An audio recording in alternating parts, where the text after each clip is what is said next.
FIBS M1નું result આવ્યું ત્યારે મને 86% આવ્યા હતા. જ્યારે હું 12મા ધોરણમાં ભણતી હતી ત્યારે આ જ કોલેજના ટ્રસ્ટી શ્રી કૌશિક સરે મને કીધું હતું કે આ કોલેજમાં આવું રીતે સારું શિક્ષણ આપવામાં આવે છે, આ બધી પ્રવૃત્તિ કરવામાં આવે છે. ત્યારે જ મેં ડિસાઇડ કરી નાખ્યું હતું કે મને આ જ કોલેજમાં એડમિશન મેળવવું છે.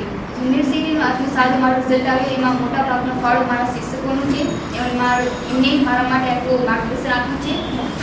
મારા કોલેજની વાત કરું તો મારા કોલેજમાં એક્ઝામ આવે એની પહેલાં બધું સિલેબસ પૂરું કરાવી દેવામાં આવે છે અને બીજી વાર રિવિઝન પણ કરાવી દેવામાં આવે છે. શિક્ષકો વારંવાર કહે છે જે તમને ન સમજાય એમને કહો, અમે બીજી વાર ત્રીજી વાર તમને સમજાવીશું. જ્યાં સુધી ન સમજાય ત્યાં સુધી અમે કહીશું તમને.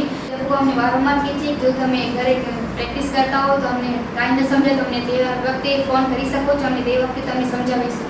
હું મારા ગામની બહેનોને સલાહ આપીશ કે તેઓ આ કોલેજમાં આવીને એડમિશન મેળવે, કારણ કે આ કોલેજમાં સારી રીતે શિક્ષણ આપવામાં આવે છે. મારું નામ મેમણ સમીના સિકંદર છે. હું શ્રી ગોકુલ આર્ટ્સ કોલેજમાં અભ્યાસ કરું છું. મને FIBS M1માં કોલેજમાં વિદ્યુત ક્રમાંક 85% આવે છે અને એ માટે હું મારા માતા પિતા શિક્ષકગણનો આભાર માનું. આ કોલેજમાં છોકરીઓ પાસેથી યુનિવર્સિટી અને કોલેજ તરફથી ફી માફી કરવામાં આવે છે અને આ તકનો વધારે પ્રમાણમાં લાભ લઈ અને છોકરીઓ શિક્ષણ પ્રાપ્ત કરે છે અને જે છોકરીઓ આર્થિક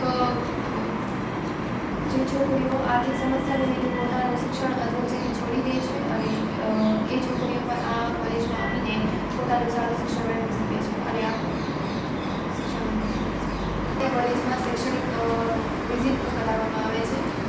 હાલમાં ધોરડો ખાતે જ્યારે પ્રવાસ યોજાયો હતો ત્યારે એગ્રોસેલ કંપનીની મુલાકાત લેવામાં આવી હતી. શિક્ષણની સાથે અન્ય પ્રવૃત્તિ પણ કરાવવામાં આવે છે જેમાં NSSની પ્રવૃત્તિ વધારે ભાગ ભજવે છે.